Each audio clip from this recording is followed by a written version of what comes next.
manusia-manusia ini hanya tertarik kepada mukjizat Yesus, tapi dia tidak tertarik kepada pribadi Yesus. Mereka mau terima mukjizatnya, tapi dia tidak mau orangnya, saudara. Makanya waktu mereka mencari Yesus, setelah Yesus tidak ada di tempat itu, Yesus langsung menembak motivasi mereka. Kamu mencari aku bukan karena kamu melihat tanda itu, tapi karena kamu makan kenyang. Ada banyak orang motif-motif yang salah. Dia datang pada Tuhan hanya mencari roti, mencari berkat-berkat, mencari jawaban yang sementara. Memang sudah Alkitab mengatakan Lazarus dibangkitkan, amin. Tetapi saudara jangan salah, kemudian Lazarus mati lagi, amin. Cuma dia hidupnya bertambah panjang. Itu saja saudara ya. Nah sekalipun mereka melihat mukjizat itu, mereka tidak percaya. Dan akhirnya saudara dalam Yohanes itu kita lihat mereka berkilau, tunjukkan tandanya pada kami. Padahal Yesus sudah melakukan pelipat ganda roti itu dengan ikan itu, amin. Saudara lihat, tunjukkanlah tanda itu pada kami. Nah saudaraku, hari-hari ini banyak yang zaman ini orang mau mukjizat Tuhan, tapi tidak mau karakternya, tidak mau pribadi. Seringkali kita ke rumah sakit, kita tawarkan siapapun orang beragama lain, baik udah petinggi di sana, mau saja. Kita bilang, Pak, saya doa dengan iman saya. Oh ya silahkan, tidak apa-apa, doa saja. Mukjizatnya mau, tapi sang pemberi mukjizatnya tidak mau. Nah Yesus menyatakan saudaraku, bukan masalah roti itu yang lipat ganda. Dia mau tunjukkan, aku mampu menjadikan segala sesuatu. Aku lakukan pencipta langit dan bumi, amin. Itu yang mau ditunjukkan yang dikasih Tuhan. Kalau mereka memiliki Yesus, mereka memiliki mukjizat setiap waktu. Tapi kalau dia hanya butuh tangan Tuhan, dia tidak dapat kakinya, tidak dapat kepalanya, tidak dapat tubuhnya.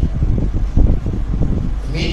Maka Alkitab menubuatkan saudaraku, kepada Israel Allah menunjukkan perbuatan tangannya, tetapi kepada Musa Allah menunjukkan jalan-jalannya, saudaraku ya.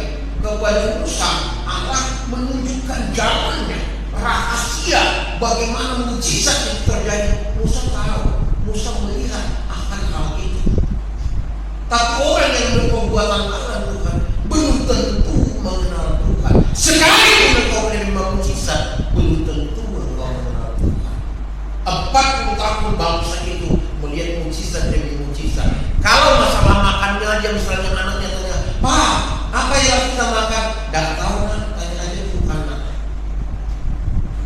Makanan mereka pun makanan mukjizat, tapi itu pun tidak membuat mereka mengenal Tuhan. Malah mereka degil, saudaraku, amin, membantah apa yang dikerjakan.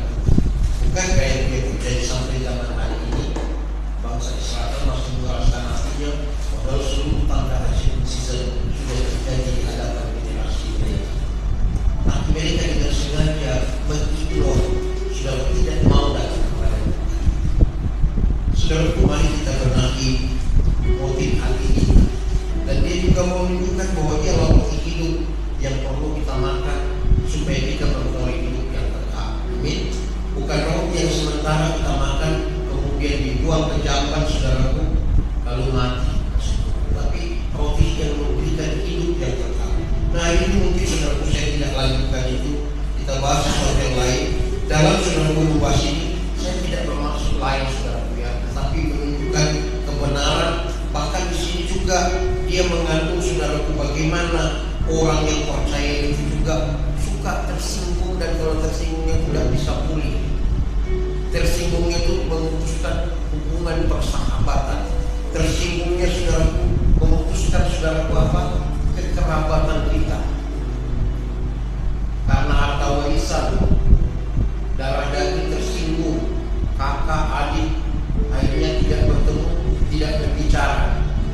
Keluarga pendidik 28 tahun, kakak adik tidak pernah saling bertemu karena tersinggung, karena marah, memperebutkan warisan. Syukur aja ada si J bertobat jadi hamba Tuhan, dia mulai bicarakan kakak dan adiknya, kemudian mereka mulai menyatu lagi, saudara.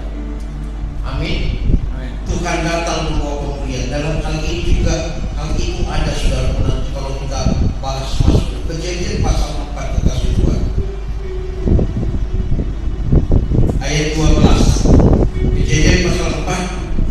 ayat 12 saya bacakan. Apabila engkau mengusahakan tanah itu, maka tanah itu tidak akan memberikan hasil sepenuhnya lagi kepadamu. Engkau menjadi seorang pelarian dan pengembara di bumi. Dan kata Kain kepada Tuhan, hukuman itu lebih besar daripada yang dapat kutanggung. Saudaraku, Kejadian pasal pertama, alam jadikan langit dan bumi. Pasal kedua, saudaraku, pasal ketiga, saudaraku, mulai diceritakan manusia. Dan pasal keempat, bagaimana saudaraku manusia yang sedikit itu hilang juga satu, ya, dimana saudaraku Kain membunuh siapa? Adiknya Habel. Jadi kan tidak banyak, ya, seperti yang saya katakan kemarin. TIP saudaraku menjadi pahlawan nasional Indonesia, tetapi bagi suku bangsa Batak Toba dia penjahat. Geng Frederin itu menjadi pahlawan bagi Timur Leste, tapi bagi Indonesia dia seorang pengkhianat kebangsaan. Jadi tergantung bagaimana memandangnya. Nah saudaraku, ini Kain membunuh Habel, jadilah kutuk kami. Kutuknya juga dimulai dari orang tuanya, tetapi yang jelas di sini dia karena iri, cemburu, dengki. Kalau kita lihat bagaimana persembahan Kain, Habel diterima oleh Tuhan, seolah-olah persembahan Kain tidak diterima oleh Tuhan. Saudara, lucu ya, ada orang doanya diterima, mujizat dialaminya. Si Harun ini tidak terima jawaban, tidak mengalami mujizat, dia jadi cemburu, dibunuhnya orang yang mengalami mujizat. Lucu ya, kakak adik. Tapi saudara lihat dampak itu, saudaraku. Pada mulanya Allah tidak menciptakan kutuk, tetapi kenapa ada kutuk? Kutuk dibuat Allah supaya manusia itu jangan berbuat dosa, karena dampak dosa adalah kutuk. Sebenarnya kutuk itu dibuat bukan untuk menjaga manusia jangan berbuat dosa, tetapi karena manusia memilih saudara membuat dosa, maka kutuk ada. Jelas kita perlu bersaksi demikian, amin. Nah, coba kita lihat saudara apa yang dilakukannya. Sekali lagi dampak yang membunuh itu. Ayat 12. Apabila engkau merusakan tanah itu, maka tanah itu tidak akan memberikan hasil sepenuhnya kepadamu. Engkau menjadi seorang pelarian dan pengembara di bumi. Inilah Alkitab pertama kali menyatakan seorang Kain memiliki sifat pelarian dan pengembara. Di mana? Di bumi. Seorang pelarian, saudaraku, dia tidak bertanggung jawab, tidak perlu membawa nama baik, tidak perlu keluarga yang baik.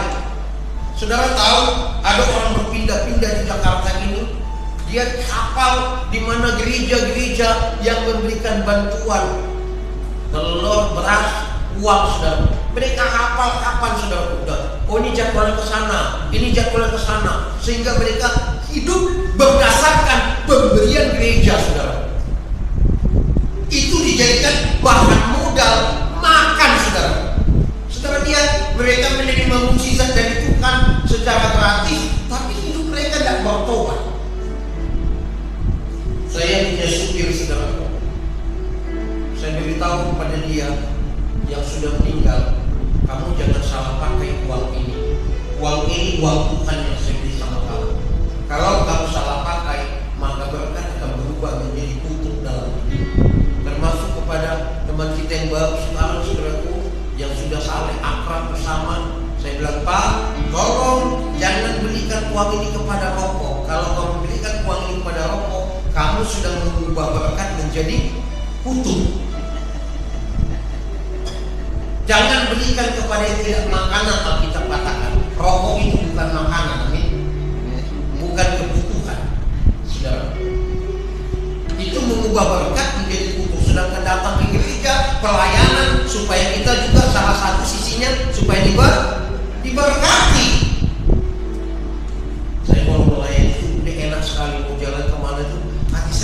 senang. Sekalipun kadang dulu uang itu tidak ada di kantong, pokoknya bensinnya cukup, pokoknya jalan, tidak ada maksudnya kita dorong di motor pulang, saudara. Kalau tidak tergerak ya, ini Pak buat bensin, ya udah dorong aja di motor nanti. Tapi selalu saya katakan, ya udah kalau mau dorong aja, tapi tidak pernah, saudara. Amin. Selalu kantor. Nah, saudara, seorang kayak ini memiliki roh pelarian dan pengembaraan. Seorang pelarian itu tidak bertanggung jawab. Seorang pengembara itu tidak memiliki rumah. Dia suka kemana-mana. Dalam bahasa Ibrani-nya, pengembara itu vagabond atau nawawat. Seorang gelandangan, tidak punya nama baik, tidak punya keluarga, hancur lebur jiwanya. Jiwanya hancur, saudaraku. Dan saudaraku, Kain menerima dengan pasrah kutuk yang difirmankan Allah dalam hidupnya. Dia terima. Seandainya dia, aduh Tuhan, jangan gitu dong, memang aku bunuh adikku, tapi aku minta ampun. Tolong Tuhan, bagaimana caranya supaya aku jangan seperti itu? Saya yakin Tuhan beri jalan keluar. Amin. Nah saudara, jiwanya jiwa seorang pelari, karakternya karakter seorang pengembara. Di padang gurun Israel itu sudah penuh dengan bahaya. Kalau panas, panas yang mematikan. Panas itu bisa mengakibatkan kematian. Kalau dingin, dinginnya dingin yang mematikan. Kalau dingin, dinginnya bisa mematikan. Makanya Allah saudara bertransformasi, menjadikan dirinya di tengah waktu siang hari. Dia menjadi tiang awan. Tujuannya untuk melindungi bangsa itu supaya lebih nyaman sedikit di padang gurun. Coba ada awan, kita kan masih agak tidak terasa panasnya ya. Tapi kalau udah ada bersih, lalu matahari begitu cerah, panasnya tuh saudaraku. Waduh, waktu saya di India saudaraku sedang pelayanan, itu saudara aspal tanah itu meleleh. Kalau telur itu dipecahkan saudaraku 20 menit matang. Kenapa? Cuacanya 50 derajat. Itu orang India tidak pakai kaos saudaraku, kayak kolong aja begini, kulit hitam banget ya, jangan sampai ke dalam hitam saudaraku. Itu udah pusing banget karena panasnya 40-50 derajat. Dia tidak pakai baju keluar begini. Di Chennai saudaraku, kota Chennai, tempat kematian Rasul Thomas. Panas sekali. Nah, makanya tidak heran karena begitu panas itu mematikan saudara. Itu baru panas bumi ini. Apalagi panas api neraka berpuluh-puluh kali lipat. Bisa belum sampai sudah jadi debu. Apalagi sampai bisa-bisa tidak pernah sampai sudah jadi debu. Jadi utuh lagi, jadi debu, utuh lagi, jadi debu, utuh lagi, jadi debu, utuh lagi. Kalau hanya jadi debu selamanya selesai, enggak, ya terbalik utuh. Itu sakitnya. Sudah punya pelatihan, tidak punya tanggung jawab. Kalau bapak-bapak saudara punya anak, punya istri, dan bertanggung jawab pada keluarganya, dia itu seorang pelatihan dan pengembara. Tuhan datang membawa kita dari satu tempat tinggal ke tempat tinggal saudara. Lihat bangsa Israel, dibawanya dari Mesir menuju tanah tempat tinggal, rumahnya, tanah apa? Pemberian Tuhan. Maka disebut Belkenhani, tanah yang penuh dengan madu dan susunya saudara. Kalau kita pergi ke sana, bukan tanahnya penuh madu dan susu saudara, padang gurun, ya. Tapi berbicara tanah itu sesuatu yang subur, yang baik, yang indah, yang diberikan Tuhan. Nah, saudaraku, termasuk pelarian dan pengembara itu orang gelandangan. Kata itu juga memiliki gelandangan.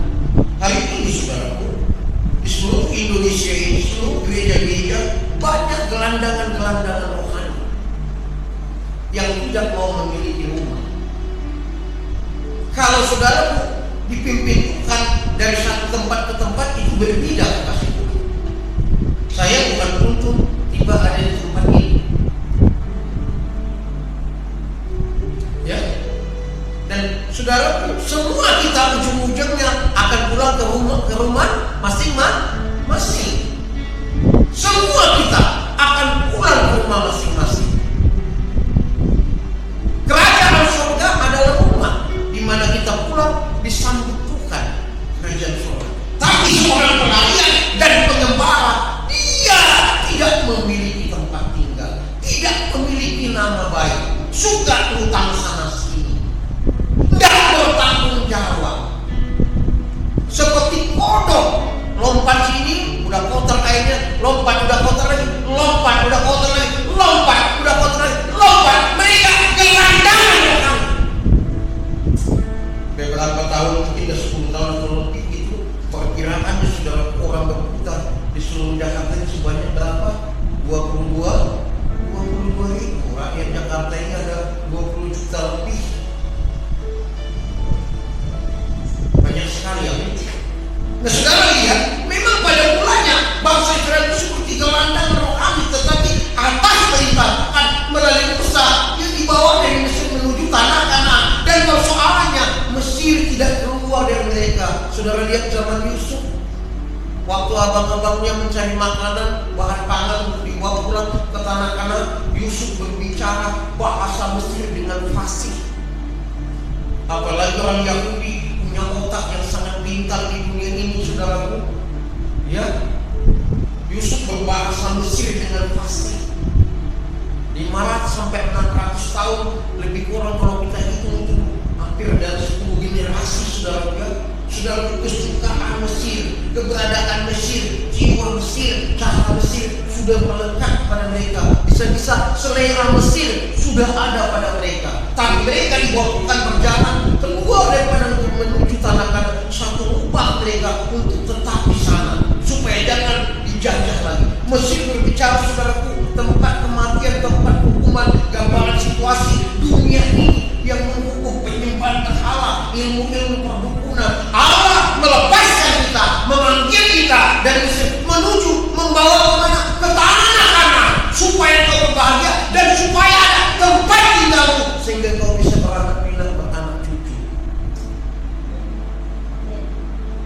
Tujuan Allah memberikan perjanjiannya, mengenalkan yang dibawa kau ke rumah tanah Kanaan. Bahkan di bumi ini seorang pelarian itu tidak bertanggung jawab. Caranya mudah sekali. Coba saudara lihat kalau berdebat ada yang kalah, ngeles dia melarikan diri, itu sedikit manifestasi pelarian. Kalau pengembara tidak punya tempat tinggal, nomaden beda, saudara. Nomaden itu berpindah-pindah ada tujuannya. Tapi kalau pengembara tidak, pengembara itu udah kebiasaan style life kehidupannya. Dan kalau saudara lihat orang-orang gypsy itu orang pengembara, keberadaan mereka hanya saudara mengapa saudara memuaskan hidup orang sudah punya di mana-mana, saudara. Punya cewek ini itu pindah. Dan manifestasinya bagi orang, saudara, kalau dia punya roh ini, dia tidak akan tahan di satu tempat. Ada orang yang mengidap roh pelarian dan pengembara, kemudian dia menikah. Setelah dia menikah, saudara, seringkali susah banget suaminya. Tiba-tiba 3-4 hari hilang dia. Kemana? Dicari suaminya, ketemu, dibawa pulang. Nanti itu lagi, dalam sekarang 3 hari dia hilang. Kemana? Tidak pernah dia telepon. Begitu akhirnya mereka mulai selidiki. Coba kita selidiki dulu, kalau rupanya dari masa kecilnya hidupnya begitu pahit dan luar biasa. Dia hidup dengan siklus-siklus orang gypsy yang selalu berpindah-pindah kemana-mana. Ketahuanlah bahwa dia mengidap roh pelarian dan pengembara. Untung suaminya seorang yang saleh dan takut akan bisa menerima istrinya. Setelah disadari istrinya, dia mulai menangis.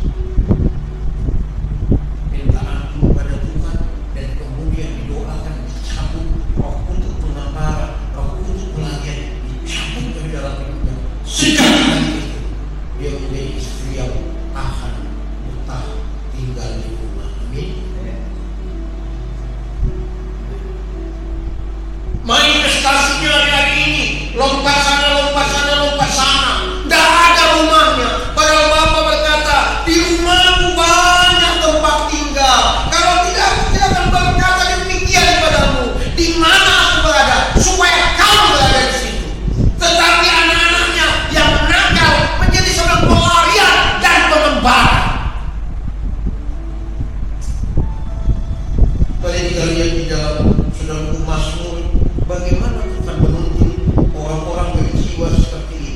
Orang berjiwa pelayan pengembara itu suka meles dan suka membangun. Kalau dia jadi istri, dia akan menjadi istri yang sangat menyulitkan suaminya. Kalau dia jadi suami, dia suami yang tidak bertanggung jawab. Titik benih di mana-mana, tapi lupa tanggung jawab. Benihnya dititik di mana-mana. Kalau titik uang masih enak, saudara. Untuk kita laki-laki yang saleh, amin. Amin. Laki-laki yang saleh, ya.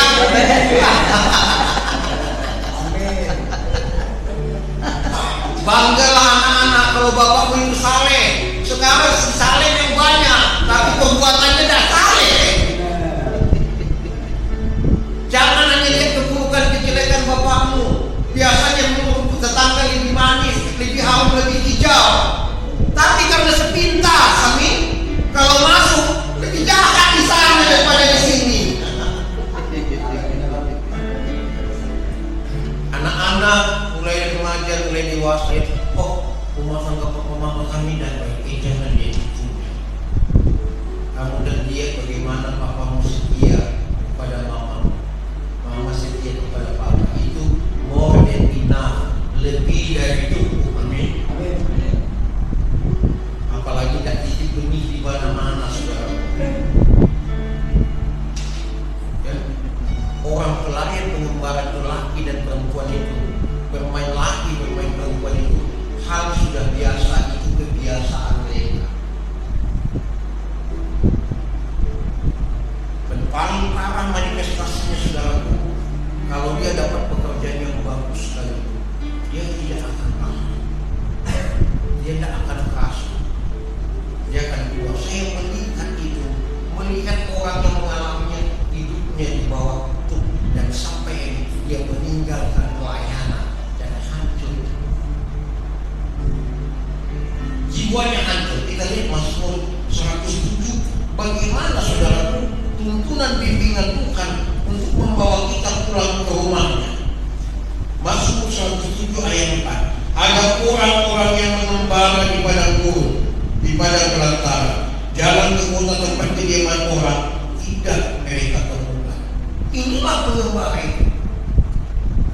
Dan ini dia tunjukkan seolah-olah dia katakan bagaimana bangsa Israel mengembara menjadi pelayan selama 40 tahun, saudaraku, di padang gurun itu. Padahal waktu zaman sekarang 11 atau 12 hari saja jalan kaki dari Mesir sampai ke Israel. Tapi mereka membutuhkan waktu 40 tahun sampai semuanya habis dibinasakan Tuhan, kecuali generasi Kaleb dan Yosua yang masuk. Orang pengembara itu tidak menemukan tempat tinggal. Dia dikucilkan oleh setan supaya waktu dia dikucilkan, pekerjaannya hanya membuat hal-hal yang tidak senonoh, yang tidak benar, yang tidak baik. Ada orang-orang yang mengembara di padang belantara, jalan ke kota tempat kediaman orang, tidak mereka temukan. Saudaraku, di padang belantara itu adalah tempat yang sakit dan sangat keras. Amin. Dibunuh dan membunuh itu pekerjaan di sana. Jangan salah, saudara, pada gurun Arab, pada gurun Israel yang jauh, banyak para penyamun, pembunuh, perampok di sana.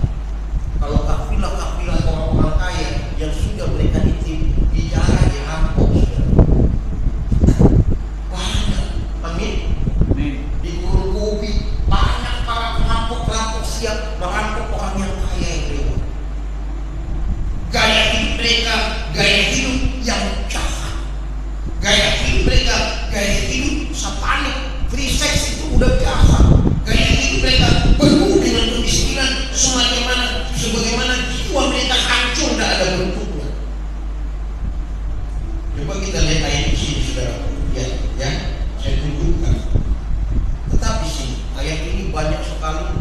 Ada 4 ayat yang diulang-ulang, 4 rangkai. Ada 4 ayat diulang-ulang, ada 4 ayat diulang-ulang. Dapat saudara. Tapi ya saudara, ayat 25, Tuhan berfirman maka dibangkitkannya angin badai yang meninggikan gelombang-gelombang. Mereka naik ke langit dan turun ke samudera raya. Jiwa mereka hancur karena celaka. Mereka memiliki jiwa yang hancur, yang gak ada bentuknya. Diajak berbicara, gak kelihatan bentuknya, gak ada bentuknya. Saya ketemu termasuk beberapa orang yang saya bawa. Terutama tandanya paling gampang, orang-orang yang belum menikah, sudah umur yang banyak, sudah bisa gak kelihatan bentuknya. Atau waktu berbicara terjadi sesuatu yang aneh banget, pembicaranya lari kemana yang gak ada hubungannya, karena dia pelayan, karena dia pengembara, dan ucapan perkataannya kelihatan. Tetapi berbahagialah saudara kalau seorang masih single tapi saleh, takut akan Tuhan. Saudara pasti tidak akan demikian. Amin. Berbahagia kalau saleh takut akan Tuhan, tidak akan seperti itu. Tapi Pak, bisa nggak ini terjadi kepada orang yang sudah menikah? Oh, sangat mungkin. Kalau dia perempuan dan bisa mencintai suaminya dengan pas, dengan baik. Kalau dia laki-laki, saudaraku, matanya jadi banyak keranjangnya. Semua itu dimuat, saudaraku. Buah-buah dimuat semuanya. Karena keranjangnya banyak sekali. Semua boleh dicoba, saudaraku.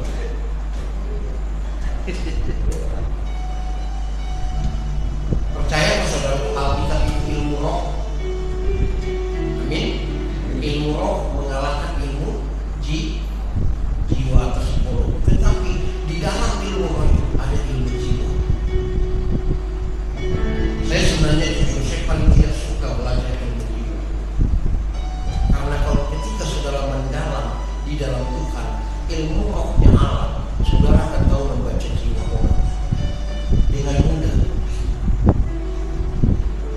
Akan mudah sekali. Tanpa saudara pun belajar ilmu jiwa, psikologi, tapi bukan berarti saya katakan salah. Seorang yang mau mengambil S3 di Prancis, saudaraku, dia belajar ilmu jiwa, ujung-ujungnya dia tidak mau. Dia bilang ternyata ilmu jiwa itu semua ilmu. Dan hari ini di negara Eropa, ilmu jiwa yang bersifat ilmu semakin marak dan semakin besar dan semakin luar biasa. Ilmu jiwa tapi ilmu, tahu ya? Misalnya di Kokonin belakang sana, kayak gini, wah langsung mental.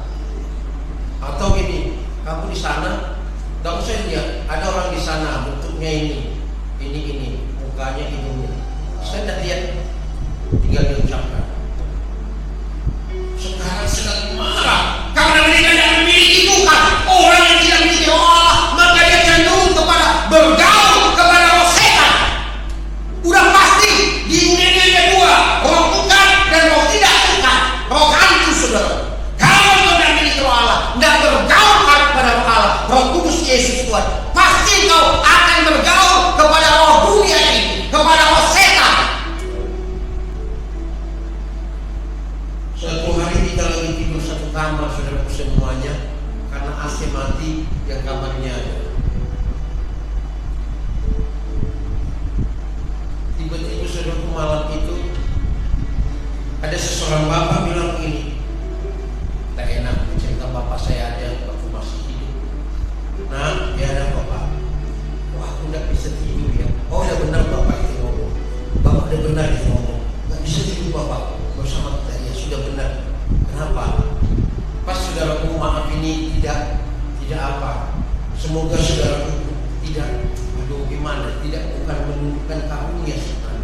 Semua cerita sih. Tiba-tiba saudaraku, setan itu mau datang mengunjungi kita, saudaraku. Dia terbang 5 menit sebelum dia datang, saya dibangunkan. Saya posisi itu tapi sudah bangun. Saya lihat ada satu pribadi di atas kita. Lalu dia ngobrol-ngobrol kepada salah satu yang ada yang hidup bersama dengan kita.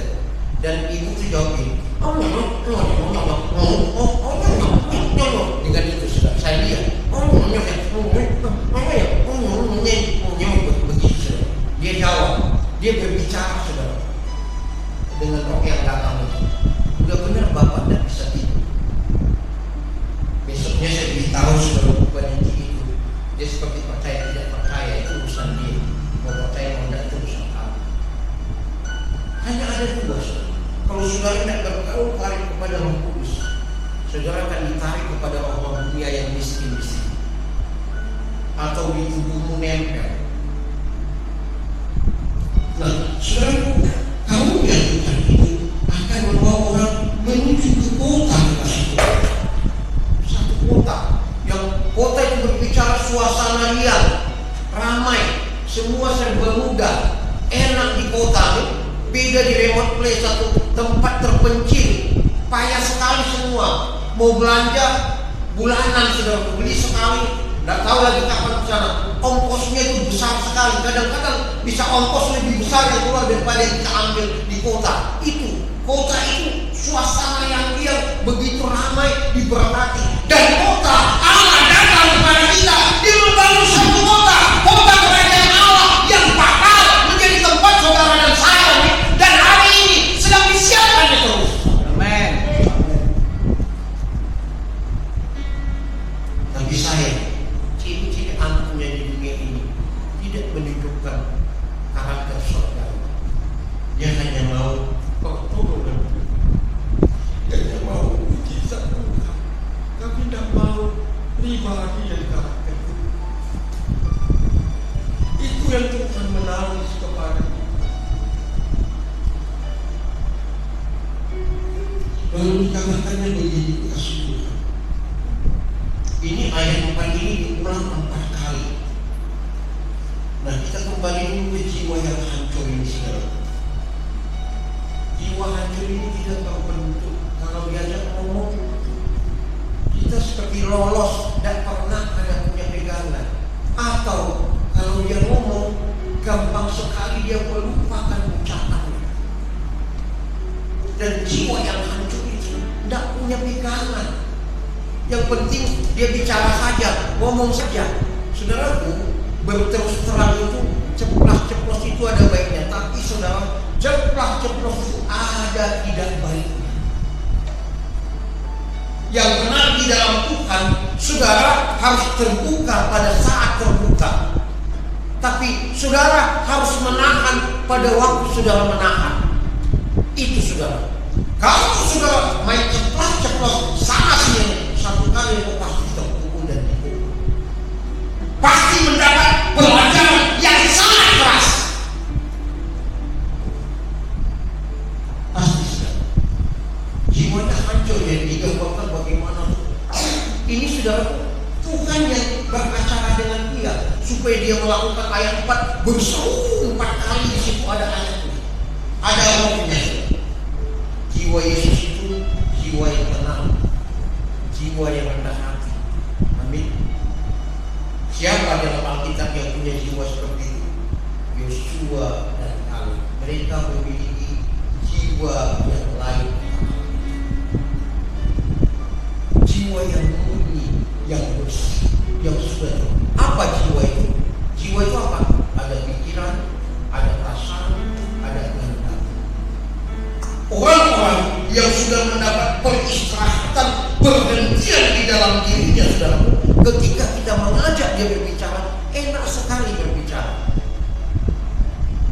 Kita bisa merasakan kenapa dia berbicara seperti ini, apa pertimbangannya, apa maksudnya, kenapa dia berbicara. Maka saudaraku, orang yang tidak punya jiwa, jiwanya hancur. Sekali dia tersinggung, saudaraku, langit bumi runtuh. Dia tidak pernah bisa berteman dengan orang yang membuatnya tersinggung. Mungkin kita masih bisa tersinggung, sekalipun Tuhan punya, saudaraku, target kepada kita. Kita harus mati kepada ketersinggungan diri kita. Harus mati kepada ketersinggungan. Nanti kita bicara tentang tersinggung, bahwa orang kalau gampang tersinggung, paling tinggi dia akan murtad dari Tuhan. Dampaknya kepada hal rohani. Orang yang gampang tersinggung dan tersinggungnya besar, tanda dosa besar sekali dalam dirinya, dan dia terakhir akan meninggalkan Tuhan, murtad, tidak mau lagi sama Tuhan.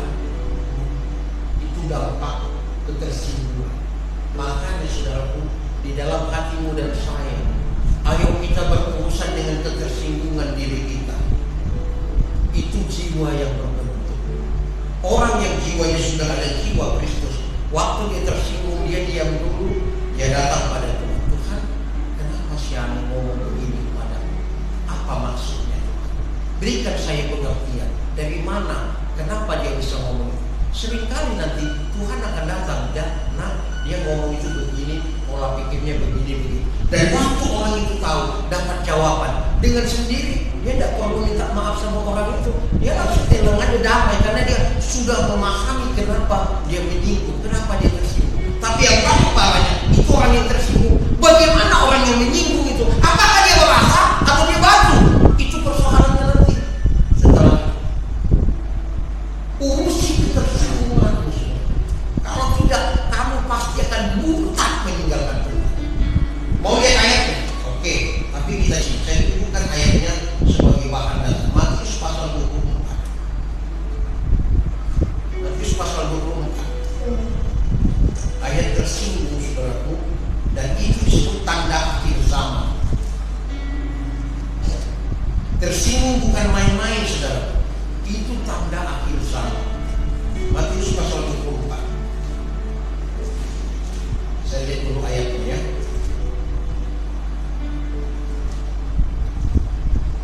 Matius 24 ayat 8. Sudah? Matius 24 ayat 28. Akan tetapi semua itu barulah panggilan penderitaan menjelang zaman baru. Saudara lihat tanda akhir zaman baru, saudara dinyatakan.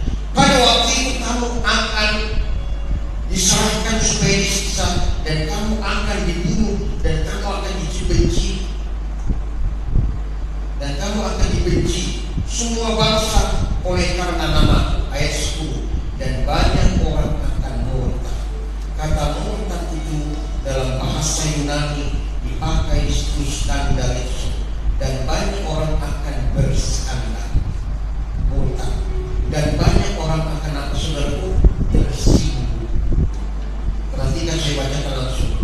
Dan banyak orang akan tersinggung, dan mereka akan saling menyalahkan dan saling membenci. Kata tersinggung di situ, saudaraku, kecewa, kepahitan, benci, dan dendam. Masukkan semua kata itu di dalam. Banyak orang akan benci, banyak orang dendam. Kata murtad dipakai kata skandalis. Orang, saudaraku, yang jiwanya hancur, dia akan berskandal. Skandal wajah ini. Orang yang jiwanya tidak ada, dia tidak mampu, saudaraku, menolak yang jahat. Makanya lawannya adalah jiwa Kristus. Filipi pasal 2. Milikilah jiwa Kristus. Apa? Pikiran, perasaan, kehendak Kristus. Kalau Yesus, dia tidak punya ketersinggungan. Amin. Dia sudah mati tersinggung. Dia tidak punya rasa dendam, iri, dengki. Kalau kita lihat dari Kain, hanya karena penyembahannya sudah tidak diterima, apa yang dipersembahkannya, yang iri, cemburu, dengki, dibunuhnya adiknya. Saudara lihat. Nanti kalau saudara lihat di dalam pasal Mazmur ini, jiwa itu banyak sekali. Ada jiwa yang bongkok udang, sebutan saya langsung aja. Jiwa bongkok udang ini, dia tidak pernah bisa maju. Seperti kurcaci, berdampak mengakibatkan mental disorder, growth mental disorder, pertumbuhan yang terganggu di jiwa. Ada ayatnya, ada. Saudara percaya firman itu roh? Amin. Dia roh, tapi dia juga menunjukkan jiwa. Makanya firman Allah berkata, milikilah jiwa Kristus. Katakan, saya miliki jiwa Kristus. Saya memiliki jiwa Kristus. Saya miliki jiwa Kristus. Saya memiliki jiwa Kristus. Saya memiliki jiwa Kristus. Saya memiliki jiwa Kristus. Mengapa disebut memiliki jiwa Kristus? Supaya ada pikiran Kristus, pikiran yang diurapi.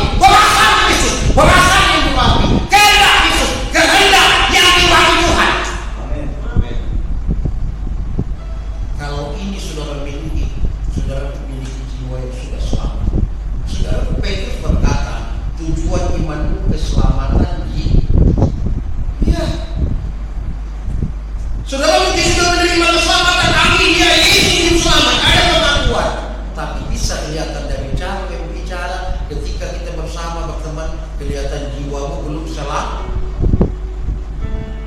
Iya, jiwamu belum selamat. Maka jiwamu duplikat roh di sini. Duplikat roh, jiwamu jadi duplikat roh karena apa yang terjadi dalam jiwa ada kesamaannya tapi banyak yang bilang hanya duplikat roh. Tapi kalau orang jiwanya yang sudah pulih, pikiran kasar Kristus, jiwa Kristus dalam kehidupannya, saudaraku, jiwanya itu menjadi namanya jiwa Kristus, bukan ilmu jiwa.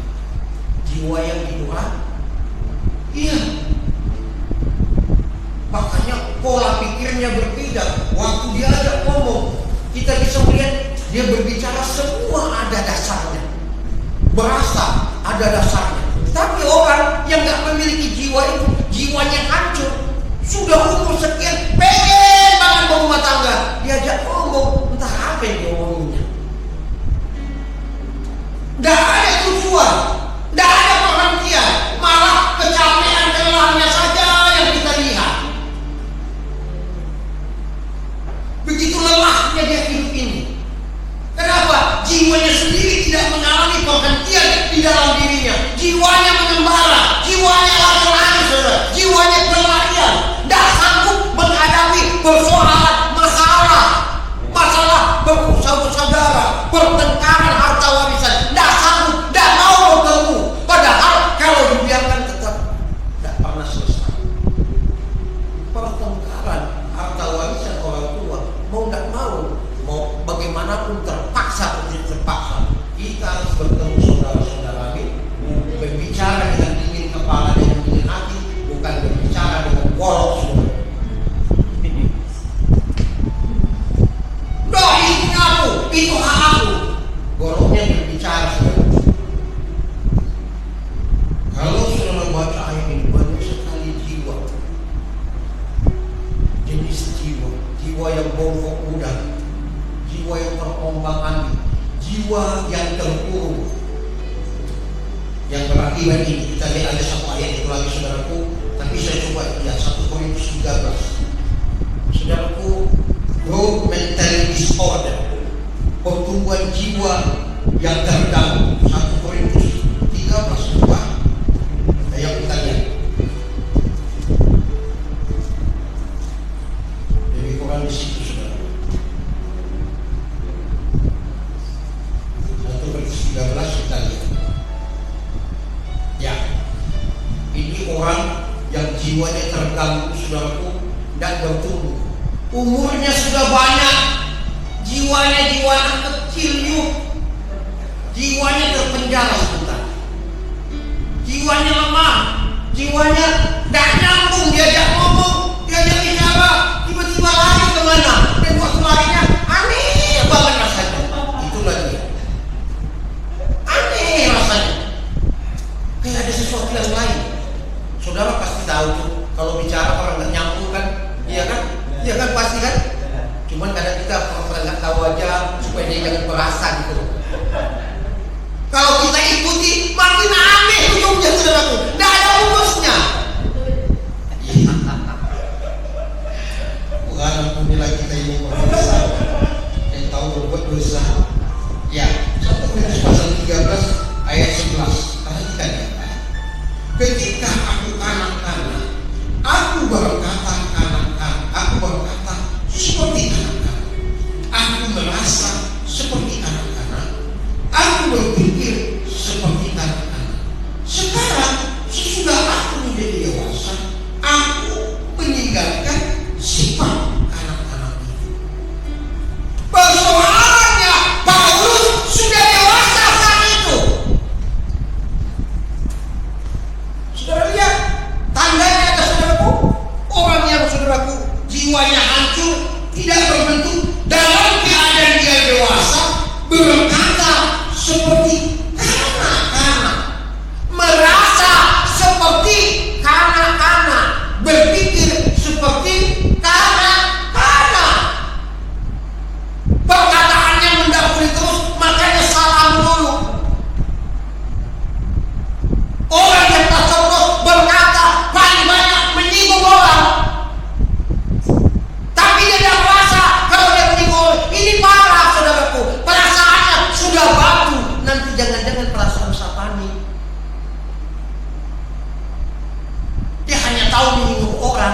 Setelah itu dia mikir ya, oh, nggak boleh begitu ya.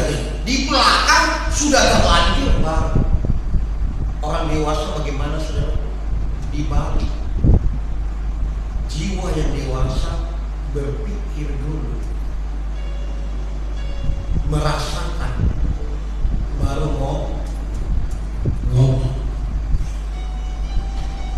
Orang dewasa itu berpikir dulu dia. Jiwa Kristus yang di orang itu berpikir dulu. Setelah berpikir, cari kata-kata yang pas kepada orang itu. Karena kalau pikirannya itu sudah bagus, kalau katanya tidak tepat, orang itu bisa tersinggung dengan perkataan. Apa itu? Merasakan dulu. Bagaimana orang itu? Makanya banyak orang penginjilan ditolak sana sini karena mereka tidak melihat bagaimana cara berbicara kepada orang itu. Main tembak aja diusir keluar dari rumahnya. Waktu kita datang, tunduk dia pada Tuhan Yesus. Anaknya yang punya saraf berlebih segini ini, saudara keluar di sini, anak kecil, sarafnya berlebih, doakan dalam nama Yesus, dipulihkan Tuhan, kembali kepada tempatnya. Besoknya sarafnya masuk, saudara. Mau dioperasi sarafnya segini jari saya ini timbul di sini. Dan sudah berkali-kali dia mengusir pendeta dari rumah. Ketika kita sudah berpikir melihat orang ini, berkata apa yang tepat kepadanya, kita rasakan dulu. Setelah kita rasakan seluruh, kita cari perkataan yang tepat, kita ngomong saudara, karena di hatinya dia sangat terbuka, lalu motifnya terbuka. Dia berkata, begini Pak, semua orang yang datang memberitakan Injil ke tempat ini menjelek-jelekkan agama-agama lain. Aku tidak suka itu. Dan ketika saudara tahu dan mengerti, memahami, berpikir dulu, kemudian merasa, baru berbicara. Ini ciri orang jiwanya dewasa yang mengalami kedewasaan. Berpikir dulu, merasa, baru berkata. Kalau orang juga berpikir dulu, kalau orang semua dia tidak perlu dia langsung tidak perlu, tenang dulu, berpikir rasa kenapa, tanya. Bagus saudara. Kalau ada waktunya Tuhan kasih, memang Tuhan harus bilang, tanya dia, ayo ajak ngomong baik-baik. Itu makanya hasilnya indah. Nanti kita lihat saudara, ciri-ciri yang begitu banyak sekali di dalam kitab Mazmur ini. Jiwa Yesus, jiwa yang tenang, marilah kepada aku yang letih, lesu dan berbeban, aku memberikan ketenangan kepadamu. Itulah yang berikan sebab aku rendah hati.